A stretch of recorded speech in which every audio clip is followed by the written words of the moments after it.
नमस्कार बच्चों, मैं doctor Sumant Singh teachers academy online platform Prayagraj से। बच्चों देखिए, बॉटनी में हम झटपट सीरीज लेके आए हैं, बिल्कुल निःशुल्क बैच है। आज हम ये देखिए 53 नंबर का शॉर्ट वीडियो बना रहे हैं। ये हम बात कर रहे हैं किसकी? टीलोम थियरी की।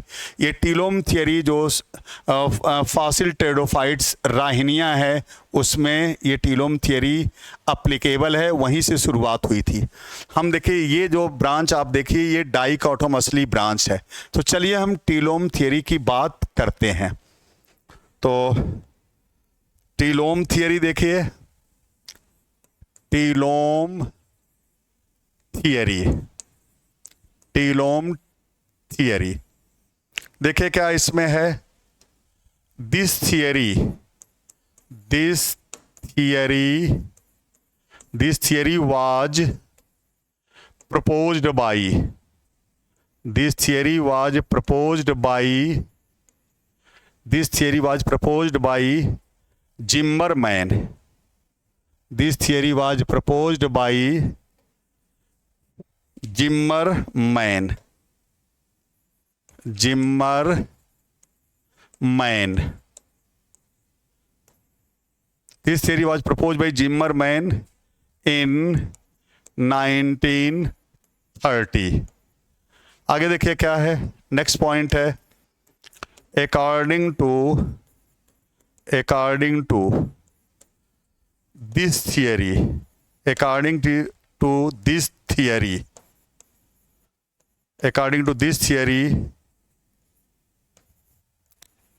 all the vascular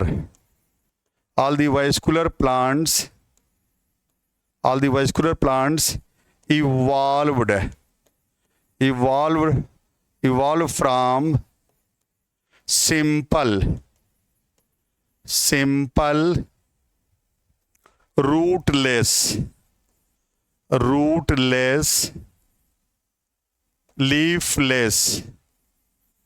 rootless leafless ancestral type like Rhynia, like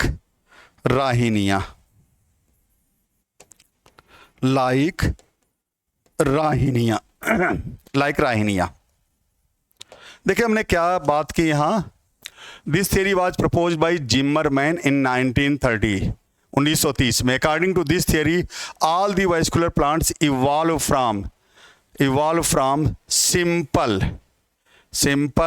rootless leafless ancestral type like Rhynia. ये थियरी ये बताती है, टीलोम थियरी, की जितने भी वास्कुलर प्लांट, आपको पता है वास्कुलर प्लांट की शुरुआत हुई थी कहाँ? टेरिडोफाइटा से। इसलिए टेरिडोफाइटा को फर्स्ट वास्कुलर प्लांट कहते हैं, क्योंकि वास्कुलर टिश्यू की शुरुआत वहीं से हुई थी। उसको वास्कुलर क्रिप्टोगैम भी कहते हैं। क्रिप्टोगैम, फेनोगैम आप जानते ही हैं। और शुरुआत कहाँ से हुई थी?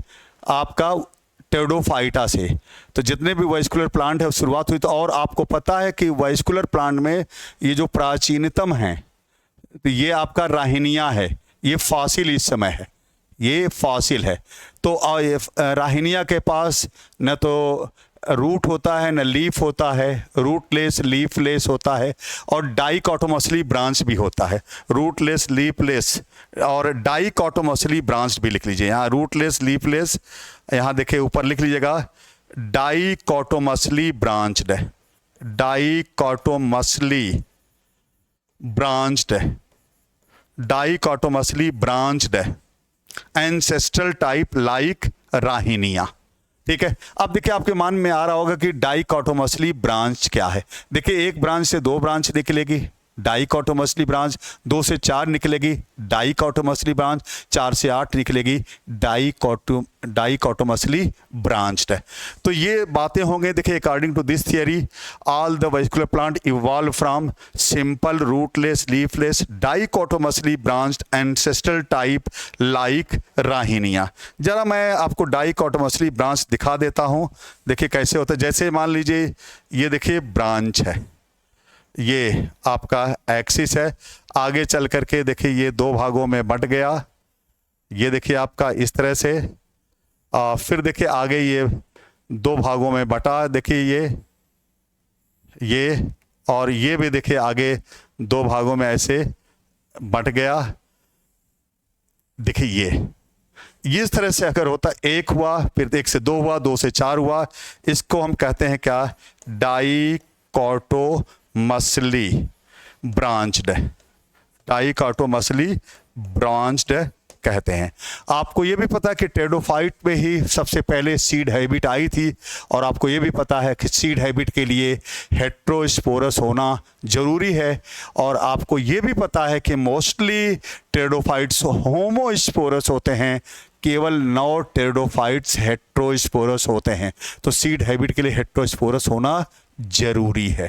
तो बच्चों, अगर आप असिस्टेंट प्रोफेसर बॉटनी में तैयारी कर रहे हैं, Chhattisgarh PSC, Haryana PSC, Himachal Pradesh PSC, Rajasthan PSC, MP PSC और UP PSC, GDC, UP HSC, UK PSC मतलब उत्तराखंड पीएससी, तो आप मुझसे जुड़ सकते हैं टीचर्स अकेडमी पर। ओके बेटा जी, थैंक यू बेटा जी।